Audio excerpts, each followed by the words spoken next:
Black cisgender heterosexual identified men are killing Black trans women. Black ones. We are not talking about it in the church.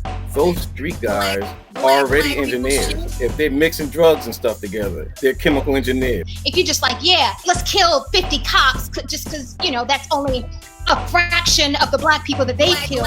Wait, now you're talking about my wife. For those of you who are joining in, we are talking about just the housing in the Black community and owning property, why it's important, and how to get yourself in there. When I think of financial literacy, I just don't think of the classroom work. I think some of it is practical application. I'm scared, especially, you know, calling them to arms, talking about poll workers or poll watchers. That is rooted in history of voter suppression and intimidation. Joe Biden needs to make that a part of his educational platform. Call that shit out. I don't see much value in you speaking in tongues, and yet when you speak in English, you don't say nothing for my people. Many of the reasons why we're dying is because of the conditions we live under that cause our health to be so bad, and that cause it's the food, it's the water, it's clean that shit up first. When their fathers have prostate cancer, I had like a 150% chance of getting cancer, being diagnosed with cancer. I had a friend that did a raw vegan diet, 20 years remission, had thyroid cancer, never had surgery. I'm like, that's what I'm doing.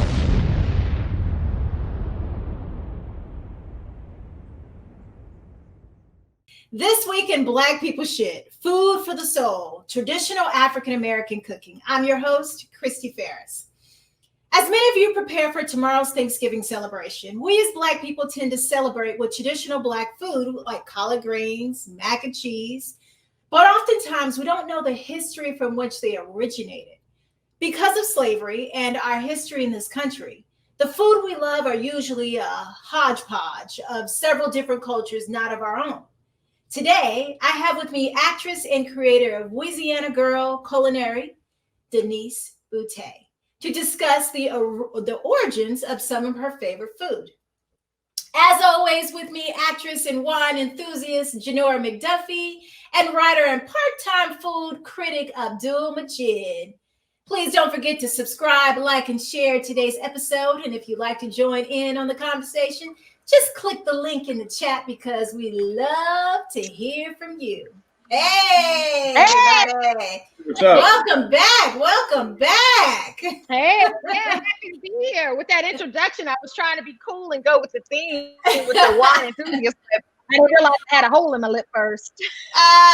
Hilarious. I didn't realize I didn't have my mic. I was like, where's my mic? Yeah. So,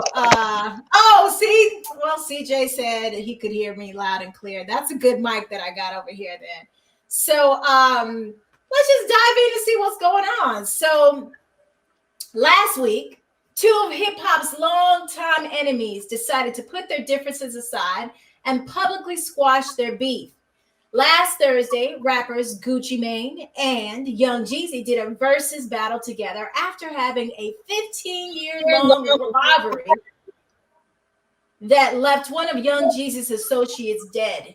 Did you watch the battle? And if so, what did you think of their reconciliation? Janora. There we go. Okay, fine. I'll start. You know, I had to watch Jeezy and Gucci Mane. Okay, no, I did tune in. I will not sound like I'm this big old hip hop head, and I'm. Did we lose Janora? Oh no! Oh wait! Abdul, can you see? I can hear and see her fine. Yeah. Oh, okay. So then it's on my end. Okay, go ahead, Janora. Sorry about that. I'm okay. Yeah, because I'm about to drop knowledge, and I need everybody here. Okay, great. So yeah, I tuned in because I hate having FOMO, right? I knew the world was going to be watching, and the world did watch. What did they say? 9.1 million. It's been the biggest one ever. I only knew a handful of songs, and some of the songs I just couldn't get down with because I'm more of a Gladys Knight versus Patti LaBelle than the Gucci Mane and Jeezy. But I am happy to see this rap world be able to come in and have a moment of reconciliation that does not involve violence. What I was more than thrilled to see was all those 9.1 million people, both of those brothers out of Atlanta having the influence of Stacey Abrams to show up and kick things off and talk about the importance of the vote. I mean, we all know what's at stake in Georgia. So to be able to have that type of audience, that those number of people that live there that can make a difference, and to infuse some action in there that's really going to take us forward, then I'm all about it. Yay, Timberland, yay, Swiss Beats, and yay, Jeezy and Gucci Mane. So to give a little backstory so people understand why this was a historic event, it was because 15 or so years ago, Jeezy and Gucci were beefing about a song that they both did together and wanted to put on their albums. So young Jeezy allegedly put a bounty on Gucci Mane's necklace. And one of Jeezy Man's associates went to either rob, kill, or kidnap him.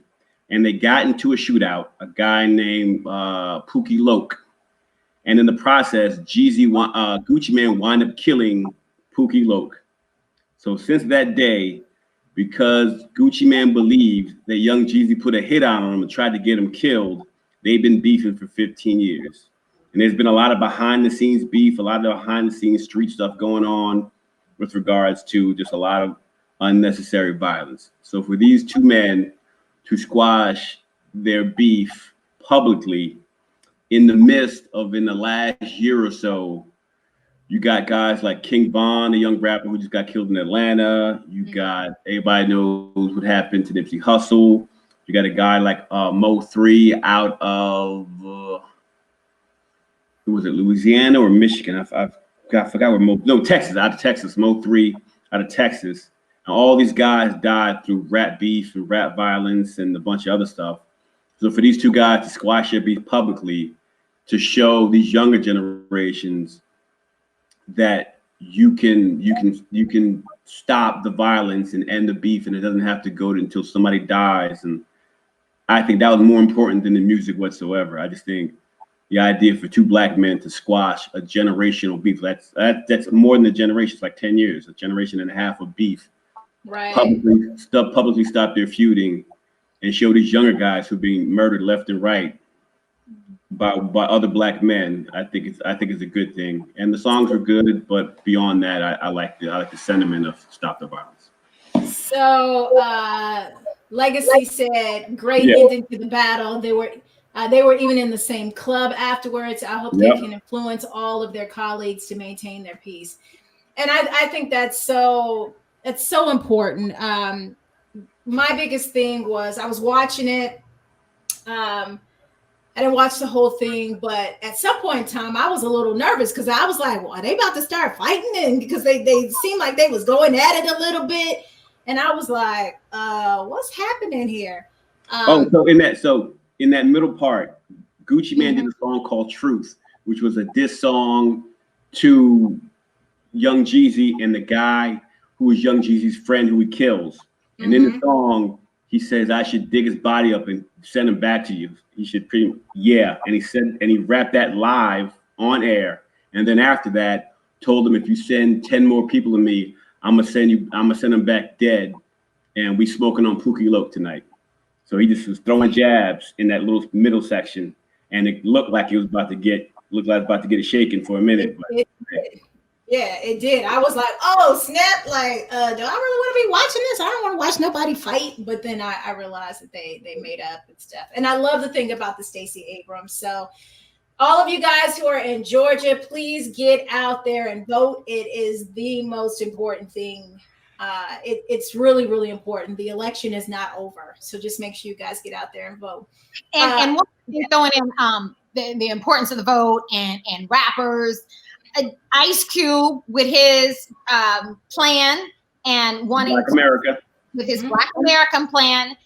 Now that we know who the candidate, the president-elect, and Madam Vice President-elect are going to be, and we all know to move any plan forward, you do need the Congress as part of that process. Now that we know that this is at stake, I would love to see Ice Cube as part of this process in Georgia to move that forward if he's really serious about his plan, and everybody for that matter that was on the periphery or all these conversations we've had leading up to the rappers or the black men or in terms of seeing things happen for the Black community. It can happen with Congress, or the potential is much higher. So I would love to see as much participation, especially now, as we did leading up to this point. And I want to add to that, anybody in Georgia, I saw a video and read like an article about it. And I don't know if it's completely true, but I heard people were being taken off the roll call so people's names were being taken off. So if you voted, check your status to make sure that you're still on the roll and you meet the deadline to be able to vote in January for the Senate. So, because I wouldn't be surprised if they did that. I mean, we're in a country that did hanging chads during Bush and people doing all sorts of stuff in the last election. So just make sure that you're on the roll. And if you're an ex-convict, please make sure that you vote because it's necessary, and you can do it now. So just make sure that everybody votes out there because it's a really, really close runoff in both Senate seats. Right, that's very important. Cheryl Campbell said, "Happy Thanksgiving, be blessed and grateful." Cheryl Campbell is my mother, everybody. So I had to make Happy Thanksgiving to you too. Chrissy's mama. All right. So yesterday, if you guys haven't had a chance to see it, comedian Dave Chappelle put out a 18-minute video on his Instagram page, giving us an insight into his relationship with Comedy Central and his sketch comedy series Chappelle Show. In his video, he explains that even though Chappelle's show continues to be shown on streaming platforms such as HBO Max, Netflix, he is not getting paid and is asking all of his supporters to boycott the show. It's not streaming on Netflix right now, just so you guys know, because he asked them to remove it, and they did. So, do you agree with his boycott, or do you think he's just upset for signing a bad deal? Go ahead, Janora. I was Abdul's turn. It's Calm fine. down. I can kick off anytime. No, I mean, of course he's upset. It's a bad deal, but of course he's doing the right thing because it's not even a beef with a person. It is a beef with the system, and this is how you fight the system. So, hats off to Dave Chappelle, and it's just a testament to just how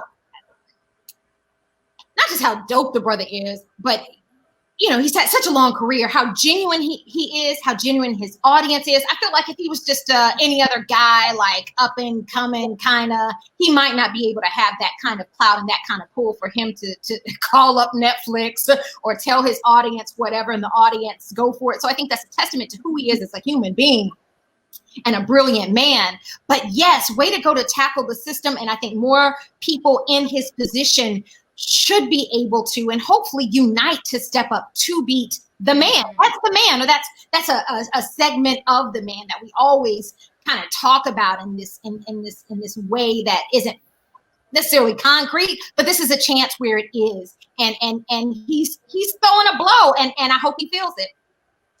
How about you, Abdul? I like the role reversal in the sense that when he first signed his deal, it was Comedy Central who had the leverage because they were the more powerful figure out of the two of them. So they were able to give him a shitty deal, which everybody, all the three of us know about the deals that they give out there in this business that are horrible, especially your I didn't had a couple of them. Yep, especially your first time around, the points, the credits, the back end money, all that stuff. So then to now for him to be able to, with his own will, I guess, get the leverage now because he became such a big name for this thing that he's doing now, which is speaking truth to power and speaking about injustice in a comical way, but speaking about injustice, things like that. For Netflix to take it off that fast because of what he said, for people to be really pressuring HBO Max to take that off, I think something good's gonna come of it, and I hope that what this does is that it sets a precedent for other people who are going through these types of issues, because there's a lot of black people in the film and music industries. We have contract problems because of the shicey deals that we get. And I hope this sets a precedent for us to be able to turn those things around, especially in the era of streaming services and them refurbishing old shows and making money off of it. So I really hope, because a lot of my shows that the stuff that I guest starred on, they're all on different Netflix and they're airing everywhere. And I promise you, sometimes my residuals that I get are like, 24 cents. So there's a lot of bad deals out there. But I just feel like there's a movement that is happening with, the Black Lives Matter, the Me Too movement, what Dave Chappelle is doing. I just have a feeling that everything's about to get shaken up. Even women fighting to get equal pay in the world, in the film industry and the rest of the business. So I just see a movement happening, and I really hope that it changes soon, and especially in my lifetime. So I would like to just add on the fact that what we're doing now is pushing back, because when you're a content creator and you're creating your own stuff and you can put your own stuff out there, you can actually compete with the networks. Because if you look at something like the Versus battle that we talked about earlier, they had better numbers than the American Music Awards that same night.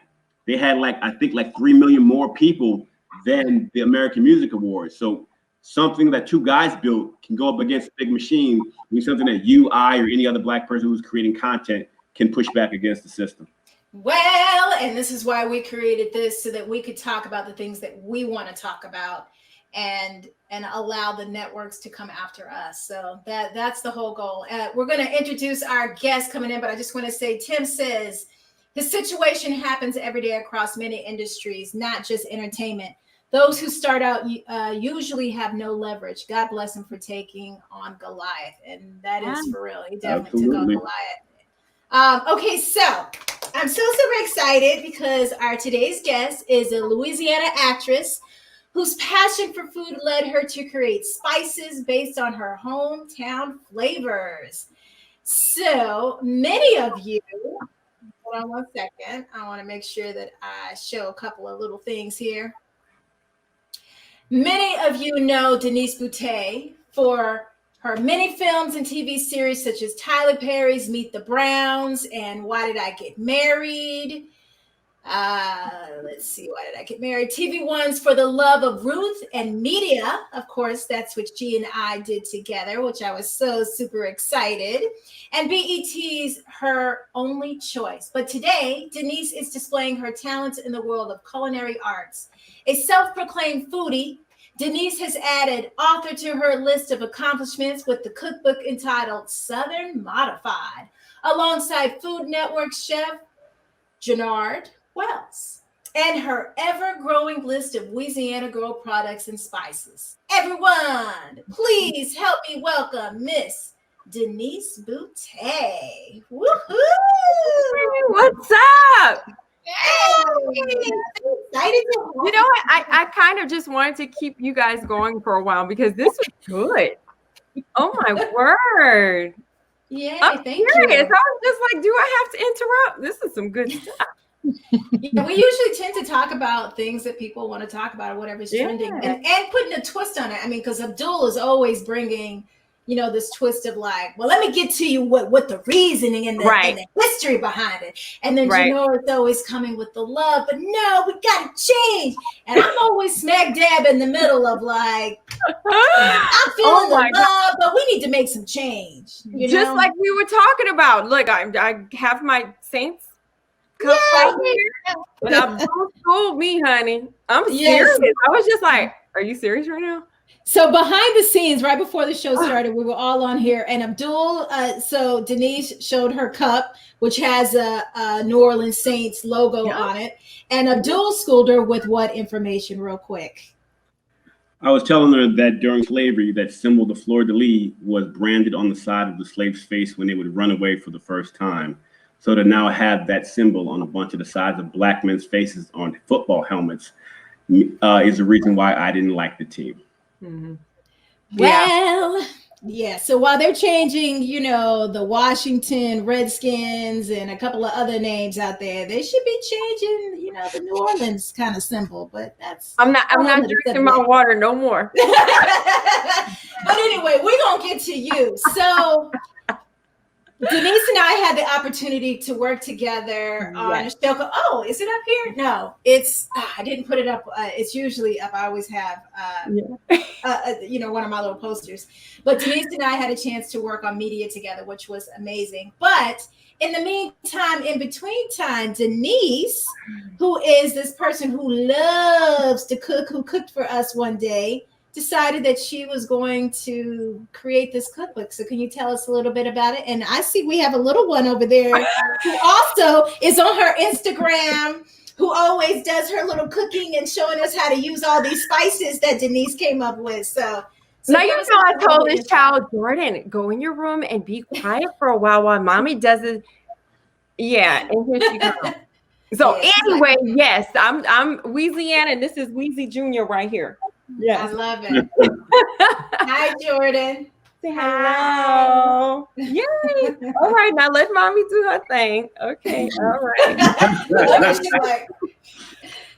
So tell us a little bit. Helping in the kitchen earlier, so I guess she, deserves a little credit. But yes. We are here, and so tell us a little bit about the Southern Modified right here. You know what?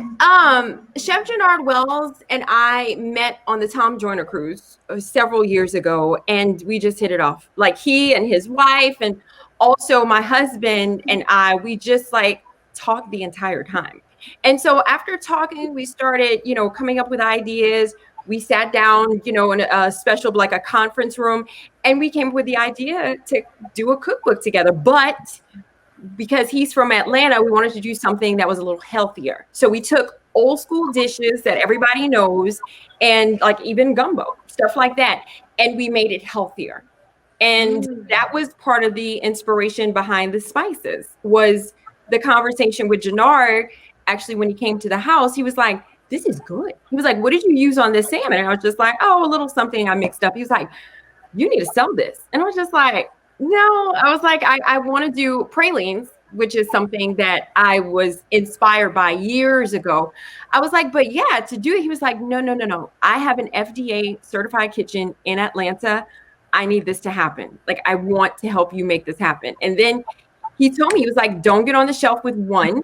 I need you to come up with at least 3, because you have to take up more shelf space in order to get noticed, especially with spices. So Janora was an inspiration for this whole thing. And so we went back and forth, and I, taste tested this thing and came up with something that I'm really proud of.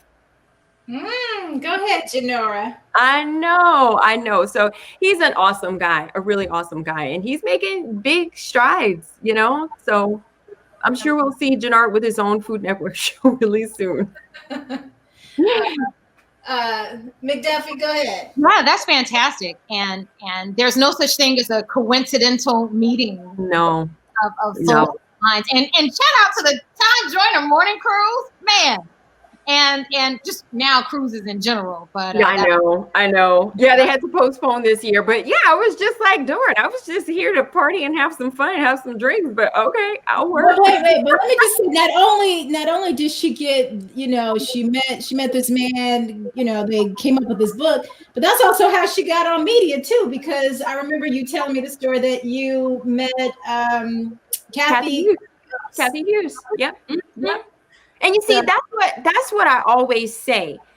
Nurture those relationships, but don't force it. Because I'll say a majority of the jobs that I have worked, I'm going to say 70+% are from people who have rehired me. Mm-hmm. So when folks get on set and act a fool, take that into consideration. You know what I'm saying? You just want to go with the flow.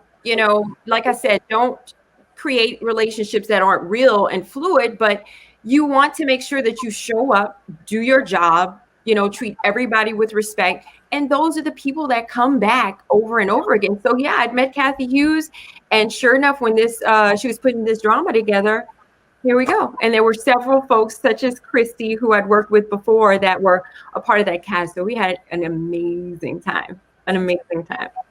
Yeah, fantastic. Well, getting back, I guess, to your culinary connection on the cruise and this amazing book, I can't wait to get my copy.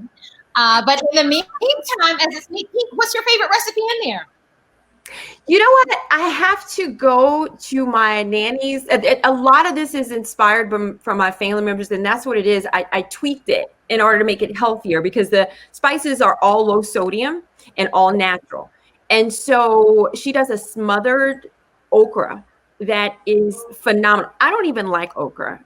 Like, honestly, it is slimy. To me, it's gross. To me, but honey, when my nanny puts her foot up in that pot, it is delicious. And part of her secret is vinegar, putting a little vinegar in there in order to get rid of that slime. Yeah. And she cooks it for a long time or whatever, even in the oven. She smothers it and puts it in the oven. So once she puts the sausage in there and she puts her seasoned chicken, I mean, it's phenomenal. It's delicious. Yeah. Well, I love okra. So you don't have to sell me on the okra part. But, to make non-okra believers a believer in this dish, I can't wait to check it out. That's great. Yeah, but the main thing is to get rid of the slime. But I will not put okra in my gumbo. I just won't. Wait, now. You were getting so well, because of the slime? You can cook it out, but to me, it's just like a distraction. There's so many other amazing things you can put into a gumbo because at that point, it has no flavor. It doesn't add anything. So my whole thing is, if it doesn't add anything to the dish, deuces. I don't want it, But I'll tell you a secret. You know how you can take any dish next level? A smoked turkey leg. Oh, yes. Or a ham hock if it's your non-healthy version of You can do that too. I do the smoked turkey leg in my greens, but this year I did not put it in there. I did not. What?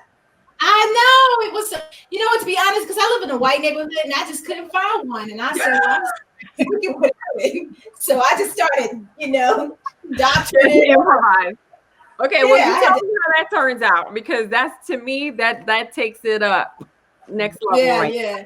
Abdul, Chrystee. No, they still won't be good. I mean, I've done it like once before, but that's what happens when you live on the white side of town. Like, trying to find it is a little bit difficult. So, I mean, the fact that I found greens was a whole nother situation there too. So, I was like, oh my God, I got all three of them and I grabbed them all up. So, I was gonna say, was it in the frozen section or was fresh? No, they were fresh. They were fresh. Yeah. That's good. Yeah. How about you, Abdul? I don't eat okra because I had a traumatic experience with it, so I don't eat okra ever. Yeah, I don't.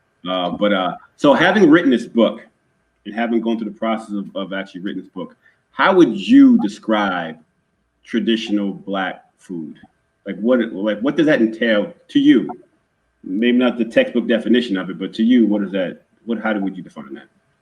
You know what? I would say that back in the day, we had to improvise. You know what I'm saying? We didn't have access to the freshest of ingredients. A lot of times that's actually how gumbo was created. We had to improvise and do what we could with what we had. And nowadays, a lot of those dishes have been taken over and the culture has been a little modified in order for it to be something that was started with us. You know what I'm saying? That's the Cajun versus Creole, situation. But for instance, gumbo, that's what it is. It's a hodgepodge, to use your word. I'm probably not saying it right, but of different things and scraps that we got, so the slaves had the, scraps from the main house, and we took those ingredients and made magic out of it. That's what a gumbo is. You know what I'm saying? And over the years, it was throwing down so much that some other folks wanted to claim it and put their name on it. But that's the essence of gumbo. That's the original way that it was created, so that's kind of how a lot of things are, from music to creativity to stuff like that. I mean, we also saw the J-Lo dance that was just like Beyonce's. Yeah, for the American Music Awards. I don't know if y'all saw that. But from the hairstyle to the moves, folks like to be inspired by things that we do. So there's a lot of dishes that are that way. We took nothing and made it into something amazing, and it got switched up. The credit is elsewhere. Just hold on, to add on to that. So because of everything you just said, do you think food can be culturally appropriated? Is that a thing? Absolutely. The same way. Okay, explain. Absolutely. I mean, it's just everything. We had our we have, you know, a palate and an ability. I mean, a lot of these dishes actually originated in Africa. Like once you start thinking of it, like there's a smothered okra a smothered corn dish we call makshu. Okay, we call it makshu, and it's kind of like a you take whole kernel corn and you take cream style corn, but we take it from the actual corn. That is actually something that they do. I think it's in Ghana. So a lot of these things or whatever were taken from another, you know, from the continent, you know, from Africa, and taken here and again modified. Louisiana is a mixture of French and also a lot of Spanish culture. So a lot of the things that are there were taken, you know, from the folks that settled there. So a lot of this stuff is not traditional. This is not a US situation. You know, these were other cultures that came and had this melting pot of sorts. And hence the reason why I was like, oh my God, the food in Louisiana. Well, that's why. Because it's not just one, you know, group of folks or whatever. It's just like a mixture. And that's what, to me, makes it so amazing. You know what I'm saying? So I pulled a whole bunch of different stuff from your, you know, yes. I mean, you over here throwing down. Well, some of those dishes I actually can't take credit for. We had a competition. And we had folks actually submit their best Louisiana girl dishes, and we gave an award away. And so a lot of those dishes actually came from other folks back home. A lot of the folks or whatever that are really using the product are in Houston. There's a lot of Louisiana folks or whatever that actually migrated to the Texas area. And most of those dishes came from folks or whatever that entered the competition. And from Texas, from Houston. Okay, wasn't that because of post-Katrina? What's that? I think a lot of that migration was because of post-Katrina. A lot of people from Katrina moved to Texas. Part of it was. Absolutely. Yeah. Absolutely. And here's the deal, which is funny. Whenever I was a kid and we had our relatives from, you know, Texas coming in, we were just like, oh my God. Like we thought they were living high on the hog. Like they was rich and they were coming to town. They was dressed nice. They was driving cool cars. Like when our folks from Texas were coming in, we were like, ooh, they bougie. Like we were just like, and loving it, dude. Cause we're like backwoods and stuff. And so they would come and they were quite impressive. So there were a lot of us in the Houston area, but yeah, Katrina definitely was the great migration of sorts. Okay. So one thing that you always talk about, you're saying that you'll take a dish, a traditional dish, and put a little twist on it, and you'll make it a little more healthier, and you're also using your product. So can you give us an example of something that is traditional, you know, greens or ribs or something, and how do you put that little twist on it? Because people are going to be cooking tomorrow, so maybe, you know, they might want to pick up your spices and be like, hey, let's put a little twist to make it healthier, right? Exactly. Well, here's the sucky part. I very rarely use bacon. I know. And I've gotten on this train of using portobello mushrooms as a substitute for meat. And if you cook it right, it's actually really good. Like it's the texture. It's the texture of it that actually makes it a good substitute. I've even done some things like I hate cauliflower rice. I still hate cauliflower rice, but it's all about texture. So if you're doing like, for instance, you know, I mean, this is not necessarily Louisiana, but if you're doing a pizza and stuff, if you season anything properly, if you get the texture right, over time, your taste buds kind of get fooled and you kind of like, oh my God, I can't believe this is good. So there's a spin on pretty much any and everything that we eat. But yeah, I mean, one of the things is, you know, substitute. So, now, don't ask me about tofu because that's nasty. Oh yeah, no, we ain't doing no tofu. No. I can't take y'all took it too far with that one. Yeah, no, that's nasty. And I also like zucchini is another good substitute. I mean, if you season it properly, and you know, plug. But if you season it properly, you know, and personally, I like even more garlic powder than is what's in these bottles. Like I just smother stuff in, you know, in garlic powder. And here's another thing. Cook it a long time. Like, don't just like take something and slap it on the plate or whatever. A lot of times you have to let those, flavors marry. That's one of the reasons why I hate an Instapot. I do not like an Instapot. It's too quick. The flavors don't get married enough or whatever. So sorry, Instapot fans, but that's not my gig, So as long as you bubble it up and you let those juices and all that stuff, entertain each other in the pot, you can come up with something pretty interesting. I also like pork chops and stuff. We don't eat a lot of pork chops and gravy anymore. Like smothered pork chops and stuff like that. That used to be our go-to or whatever, but we don't eat a lot of that stuff anymore. So just kind of changing it up, So right here, Joseph talked about high blood pressure and all that with family reunion because we put in a whole bunch of salt. So I know you said yours has a little sodium. Right. Is this good for somebody to use your product if they do have high blood pressure? It is. Now here's the disclaimer. There is no salt version. Okay, so the best that we did or whatever was the low sodium version, and each of these spices have anywhere from 34 to 76% less sodium than the other all-purpose blends. And when I say that, I'm talking about the Cajun Creole Louisiana spices. So there's two leading ones, and I could say their names right now. One is Tony Chachere's, one is Slap Your Mama.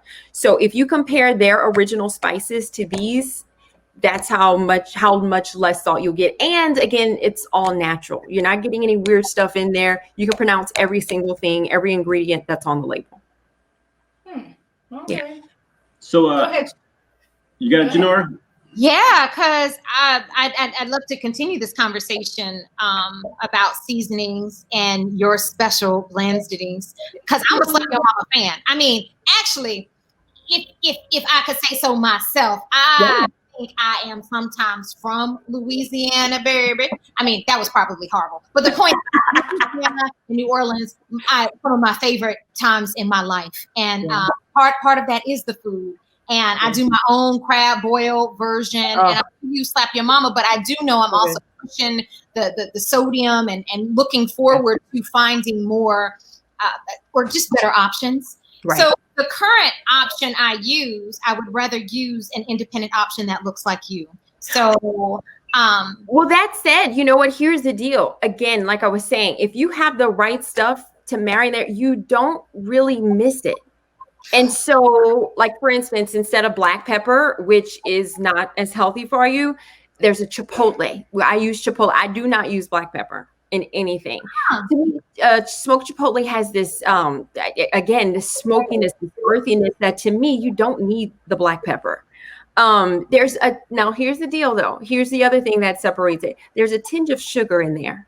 A lot of times if you marry the savory with a tinge of sugar, that's the thing that's like, what's different about this? Every single thing that's savory, I always take a little bit of sugar in there. With this, you don't have to. So it just gives you that little something like, this is different.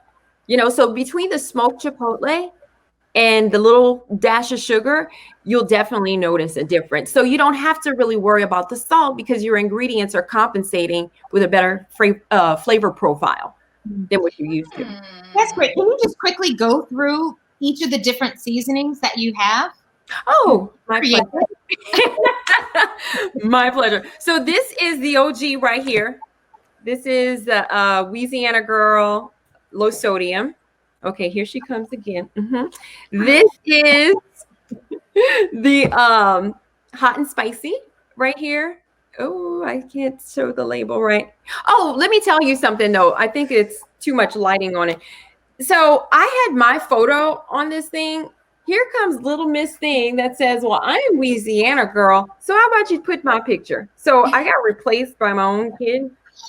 So yeah, I'm not very happy about that. But anyway, this right here is the original right here. And this right here is the cinnamon sugar. So along with the savories, we got a little sweet for you because this is something that she can do. You want to say it? Well, so I guess so, mother. So one time I like to eat cinnamon toast a lot. So my mom was like, oh, why not make a cinnamon sugar? And that's how this came. Yeah. Oh, okay. I was tired of shaking on cinnamon and sugar, and she was just like, "Oh," but I was like, "That's a pretty good idea." So, voila. Okay, can you explain? Can you give examples of what you would use those different products for? You know, like because I use Lowry salt and garlic and black pepper. So show me how I can use all four of those products on different dishes. Okay, so a lot of times on my salmon and my seed, here's the deal. To me, like one of the biggest, like one of the most amazing things to use it on, seafood, period. So Janora, you were saying that you love your crab legs and stuff like that. So after those are done and boiled, go ahead and sprinkle a bit of this on there. The beauty of any spice, whenever you're doing shrimp, when you're doing crab, whenever you're doing crawfish, you want to sprinkle a little bit of that spice on there, because when you crack it and it's on your fingers, that'll give you an extra bit of seasoning. So don't just count on the stuff that's, you put in the pot to season it. You always want to take a little something, and sprinkle it on top. So that's something with your seafood. Make sure you keep that in mind. Personally, again, a salmon, I love anything seafood. When you want to take it up a notch, though, this hot and spicy is serious. So there's some serious chipotle pepper in here. So if you got that green, like for instance, Chrystee, you were saying your greens and stuff, this throws down on some greens. Like this is amazing. Yes. And then with regards to, like, say, cinnamon sugar pies, like a lot of times people want to put a little something on the rim of their glasses when they're trying to get their little drink on. So that's an awesome thing for that. Any kind of cookies? Pies are not disgusting. So anyway, whenever you want to put it on the top of cookies, there's a lot of her oatmeal. A lot of times with her oatmeal. Yeah, not anymore. No. Okay, you know what? Bye, Joy. So anyway, that to me is what the cinnamon sugar, apple pie. A lot of people are making pies and stuff this weekend. That's one of the good things about it. Oh, and let me tell you something. I was doing a show this week, Cooking with Marilyn, and I was introduced to something called, and I'm going to say this wrong, pastelon, pastelon, Pastelon. And it's a savory and a, sweet dish, because you use plantain. Abdul, is this right? Okay. Plantain. And I'm used to using, I was like, this is a banana. She was like, no, it's not a banana. She was like, you want to get it super ripe. So hence the reason it looks like it's, not to be used. But anyway, we sliced those suckers. We did a mixture of, ground beef. And she also suggested, which I do a lot too, breakfast sausage. So a lot of times to your ground meat, if you add a little breakfast sausage in there, that'll take it up a notch too. And so we did it, and we lined the top of it. We did layers as if it was a lasagna. And when I tell you, it was one of the best things I've ever eaten. So for Thanksgiving tomorrow, that's what I'm doing. Not necessarily traditional dishes. That's why I was telling you, Chrystee, I've got the brine going, for the chicken. We're going to put it on the grill. I'm doing stuffed mushrooms. I also try to put spinach in everything. I try to put spinach in it. If it's possible, I'll put that in there. And I'm going to do stuffed mushrooms. I got some portobello mushrooms. And I'm going to do some rice dressing. Now, a lot of times people call this dirty rice. That's the sin. Don't call it dirty rice. Just call it rice dressing. And that's one of the things I also put breakfast sausage in. Okay. I know Abdul today. Yeah. I know Abdul wanted to say something, and then we'll jump So a lot of traditional Black African American cooking is a lot of because of sharecropping and the long work days, or sort of crock pot, slow as you go, slow heat sort of cooking. But modern day traditional cooking is sort of 30 minutes or less. So in your cookbook, do you have a variation of both of them, or do you just have what in your cookbook? What kind is it, for long cooking or for something short and sweet? You know what? I have a little bit of everything. I love a crock pot. So anytime I do, in fact, I have a section called Slow Cooker Faves. And I've got a rotisserie tortilla soup with chipotle, split pea soup, slow cooker style, and a camera ready cabbage cleanse. So a lot of times when I got to get on camera and do a job, I eat this for 2 weeks. I eat this for 2 weeks, and it's straight up just this soup. Okay. And that's another something that I put into the slow cooker, but it's a mixture of veggies and cabbage. And again, it's one of those items that when you slow cook it, you can't even tell. So breakfast, lunch, and dinner, whatever it is, that's the only thing that I eat. So I do that for 2 weeks and get to where I need to go. I need that right now, and I don't even have a job. But go ahead, girl. Let me tell you, this thing will get you. You know, if you got a little pooch or something, you know, there's only so much that a Spanx can do. So a lot of times I do that. The signatures, I have those in here too. I have a Louisiana Girl gumbo. I have a pot pie. Shrimp Creole. You guys heard of shrimp Creole? Yeah. You ever tried shrimp Creole? Okay, well, this one is the bomb. Okay, that's all I'm gonna say. My nanny Risa smoked okra, and my mom's cabbage rolls. Those are so good. So whatever it is I cook, even that main dish, somehow I try to incorporate those veggies. And the chicken pot pie, I just made that the other day or whatever. You can actually use cauliflower as opposed to the regular flour, covering and stuff. You can actually use a cauliflower version of that. Yeah, that's taking it a little bit. It's taking it far, but I'm telling you, it actually works. So, there's a little bit, like I said, of everything. Oh, and I have another hack for you. Whenever you're doing stuff like, for instance, the tortilla soup, anything that calls for chicken, always go, I'm going to plug it, Costco is the bomb. Get one of those rotisserie chickens and use that instead. There's no reason to recreate the wheel. Any single thing that you need, because to me, breast meat is dry. Okay, unless you cook it perfectly, it's dry. Okay, not this chicken I'm cooking, for tomorrow. But I love to use rotisserie chicken. Save yourself some time, And so for my pot pie and my salads, and if I'm going to put something in a tortilla, whatever it is, I always take that chicken, I dismantle that sucker, and I put it in the dish. So there's always, a way around it. You were talking about weeknight, dinners, because, we don't have time to do all that. That's a great way to just make it quick. We don't always have time for a crock pot, 12 hours plus. So sometimes you just got to make it happen. So those rotisserie chickens, get that sucker in there, and I get like about one a week to have it like in the refrigerator.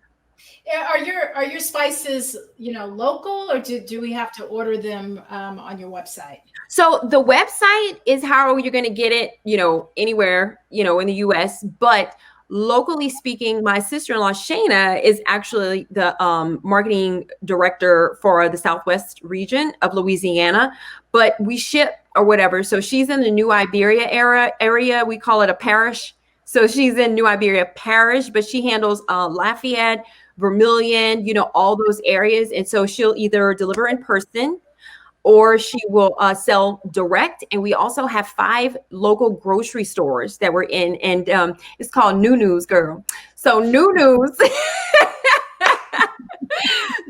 which is our biggest storefront, they have it. And we have something called counter boxes, because out of branding, we are in different little areas. And what she'll do is she'll refill those counter boxes. So that's really cool, because you don't want to be in just one location. You want folks to go and say, I've seen that, I've seen that. So, oh, this must be good. If I keep seeing this thing, it must be pretty awesome. So that's one of the things we're doing. And 2021, we're going to start with the pecan candy, the pralines.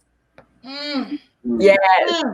So we're going to have limited orders. We're going to have, a small batch or whatever, but we're going to limit it, but we're going to take the next step and get those out to folks too. So that's going to be a first come, first serve type situation, but yeah. And eventually we'd like to go to heat and eat, to heat and eat type stuff, pop it in the oven. You don't have time or whatever. And you just, you got your carb, you got your meat, you got your sauce, you throw it in there, throw in the microwave or the oven, and just voila, have your meal.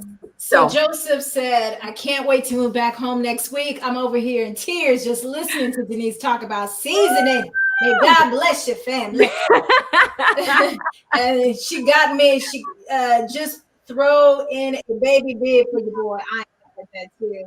Ribs are another good one. Absolutely. Yes. Hey crew, thanks for always bringing great content. Pralines, yes, Kendra said. Hey, I think we got a winner right there already. So yeah. I love it. We're gonna be, wrapping up soon. I didn't realize this time is going by so fast already because there's so many things I want to ask. Janora, Abdul, is there any last thing you want to get in to ask? I mean, I got a few more things, but I know we're running out of time, so I'll just narrow it on down. Hello, Kimberly and Kendra. Thank you for joining. I love you both. That's my folks back home. That's family. That's fam. Okay, so you talked about some staples. So now we got this, your seasonings as a staple in our cupboard. You talk about loving to throw in always spinach when you get a chance. Absolutely. I know Abdul originally brought up the crock pot. You second that you love it. What else do we need in our kitchen? What is a staple for somebody who's just like, all right, quarantine made me have to cook, so now it's not so bad. What are some things that need to stay in my kitchen, whether it's a kitchen tool or another something in your refrigerator that you hadn't mentioned yet? Okay, so I will give you a tool because I've fallen in love with it. And other than a crock pot, all this stuff is just like, hype to me. I returned my, what do you call it? It's like a pressure cooker though. You know what I'm saying? That's what an Instapot is. It's like a pressure cooker. And to me, like if you put meat in there without browning it first, even if you put it in any kind of like liquid, it's like white. I'm like, I ain't eating that. Okay. But here's the deal. What is worth the hype is an air fryer. Really? An air fryer. I was going to buy one yesterday, but now I'm like, I just didn't know which one to get. Black Friday sales and holiday sales. And, oh my God, it is amazing. Now, here's the deal with an air fryer. Sometimes it's kind of deceptive because unless you put a whole lot of panko on there, sometimes you don't want all that crispness. You know what I'm saying? So you got to watch how you use it. But the more you use it, the more you'll figure out what it's best for. Dude, I made some potato chips because I'm a potato chip, like I'm addicted, right? And so I sliced them really thin. I put them in there because I was like, this ain't gonna work. It was good. But a lot of things, unless you put that panko on it, don't expect it to be, fried per se. It's not gonna give you quite the same thing. But what it does do is dude, I put some catfish up in there. No, sir. And it was not dry. It was phenomenal. Okay. It'll cook it in 15 minutes. Like the maximum you have to cook your food for it is 15 minutes. And the directions are pretty on point. Like if you stick to it, I always think I know better than the recipe. Don't go too far. Like it really is. It's phenomenal. I even did like some chicken wings, one day. What else did I put in that sucker? The mushrooms. I actually did a version of the mushrooms in there. Phenomenal. How long did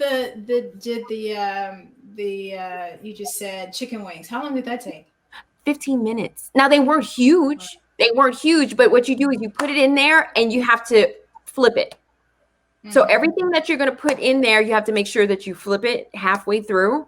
But yeah, I mean, they weren't super thick, but that, and then I tossed it in a little barbecue sauce. It was amazing.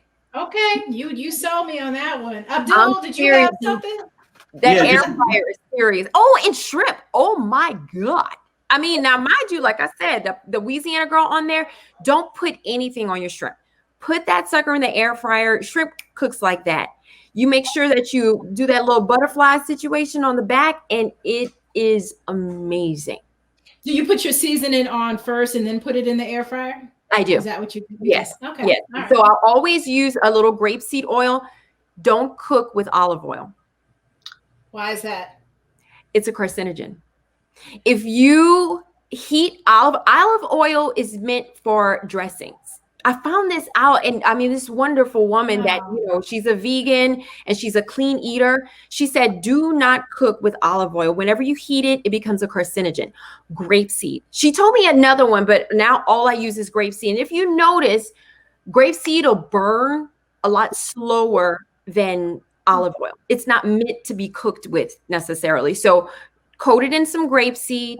Make sure that you put that Louisiana Girl on there, but always make sure that you put a little grapeseed also on that in the basket. There's a little thing that you put on there. I forgot what you call it, but it's a little holder.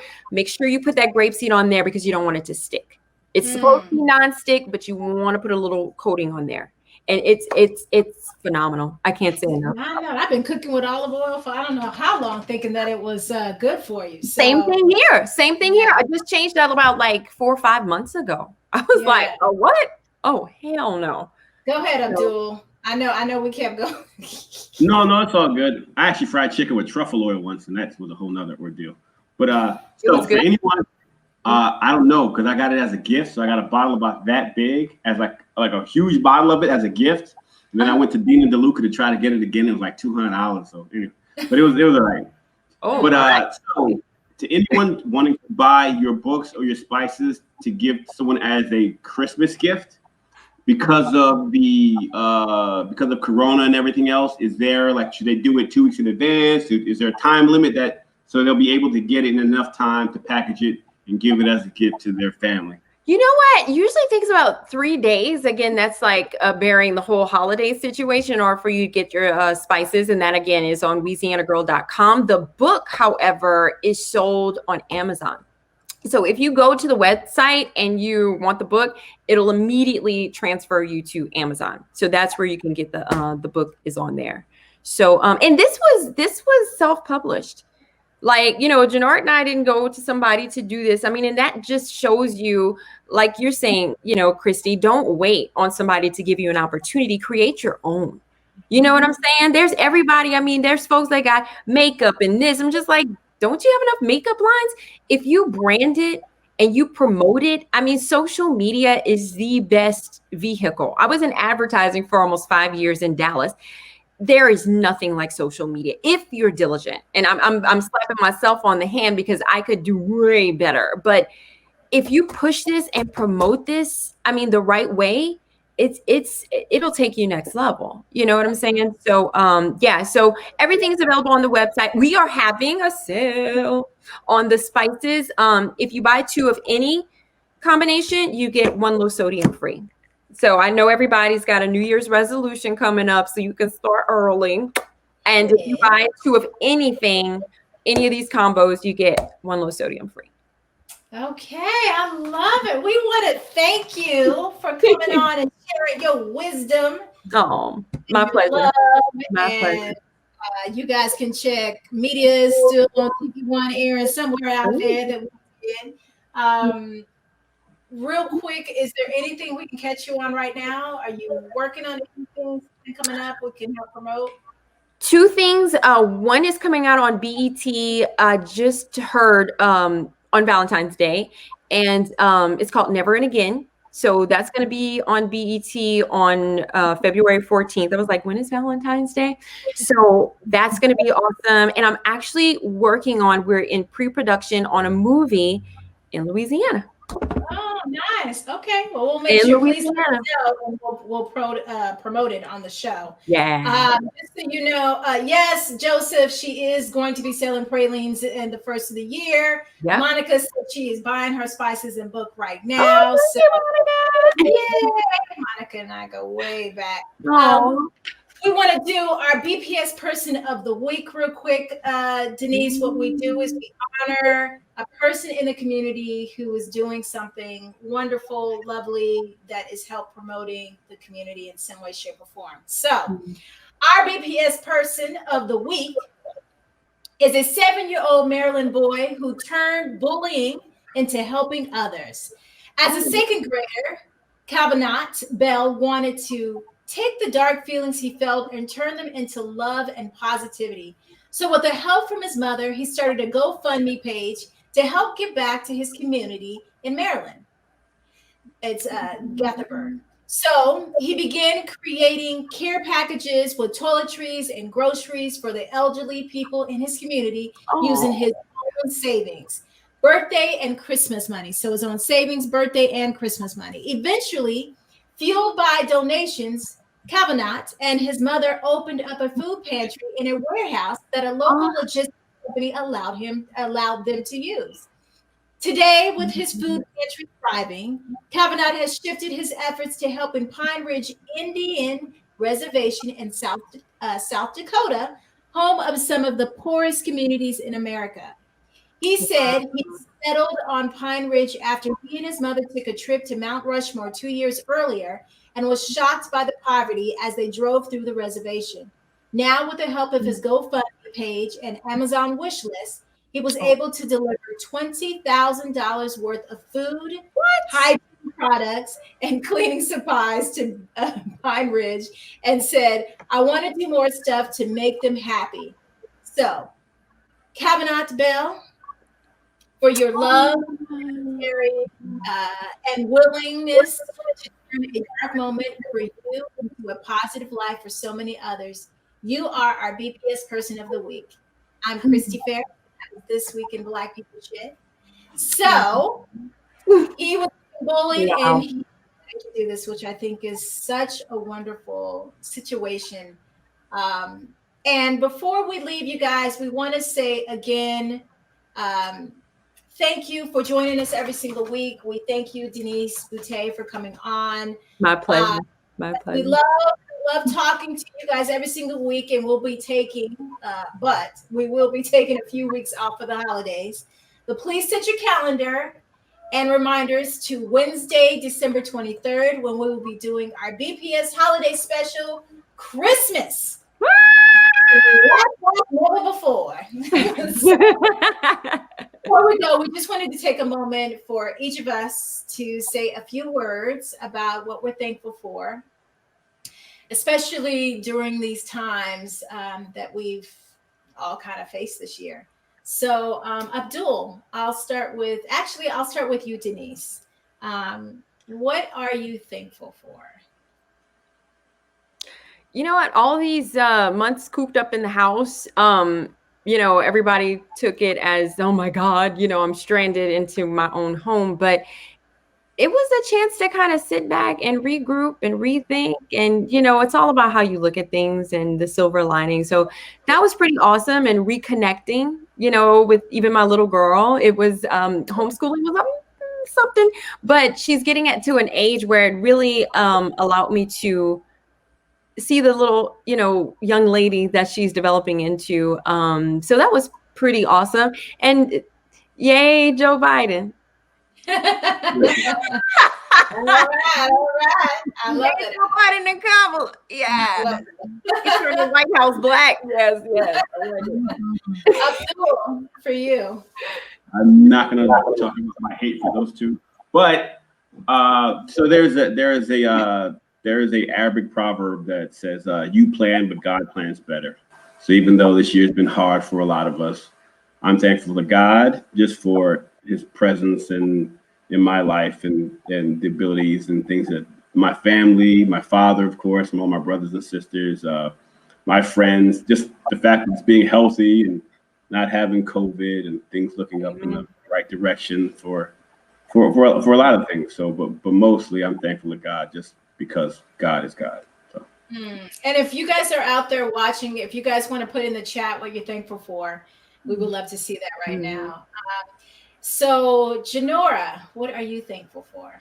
Oh, so many things. We got another hour or two for the show. Just immediately thankful for you, Denise. I, of course, am familiar with your work, but I've never had a chance to meet you. And I know a lot of times we never know who a personality will be behind the scenes. And so it's just, you're just a breath of fresh air and such a lovely soul. And so what a chance to connect with you in this way. So God bless you. Thankful for you. And not only you just being a great person or human in this world, but a badass boss bitch. You better be that entrepreneur with not just your own spices, but it just sounds like you're just at the beginning of building your empire. So Godspeed to you.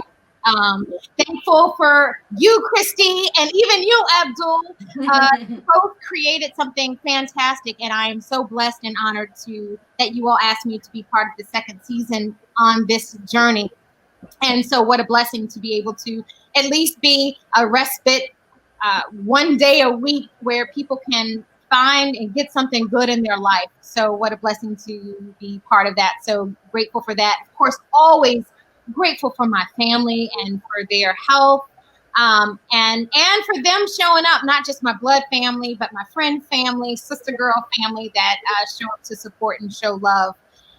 And family here in California, things could be so different in so many ways, but I am blessed to have a roof over my head, love in my house with my wife, as well as even my in-laws down the street that I'm going to spend time with tomorrow. So many blessings again. And my time is up now, I know.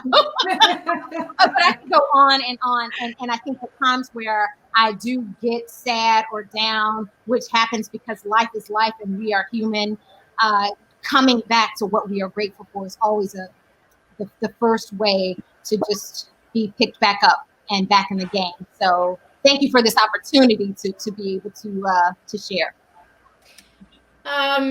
And I'll close it out with, with everything that's going on, the fear and all that was happening in the world, and the friends who lost friends who have died to COVID or to cancer or whatever this year. I'm actually really grateful for the downtime. I think this is the first time since I've started my career that I actually had the opportunity to just sit with myself. In the beginning, it was a little challenging because I was just like, oh my God, because it was more fear-based. But being able to take that time to figure out who Chrystee was, it helped me to create the show, which I'm so grateful first to Abdul, because I was like, Abdul, this is what I want to do. Like, what do you think? And he was like, let's do it. And then, we asked Janora to be a guest, and she was like, well, I'm in it for the long haul. And I was like, well, great. So I'm grateful for the two of you, just for being here. But I'm also grateful for the growth that I've had of stepping into something that I normally don't do, which is the producing side of the show, and directing. I'd never really directed on camera. So I'm not going to go on, but I'm grateful that I'm healthy. I'm grateful that my family is healthy, So I thank all of you guys for watching every single week. We thank you for being here. It's so amazing to have this platform to be able to express how we really feel. We'll see you guys in 3 weeks. Make sure that you come back, and then we'll see you guys in the new year after that. So, yes, I'm definitely thankful for a new president. All right, you guys. Again, Denise, thank you for chiming in. Make sure you like and share this episode, and we'll see you guys in 3 weeks on the 23rd. You guys have a good night. Happy Thanksgiving. Thanksgiving.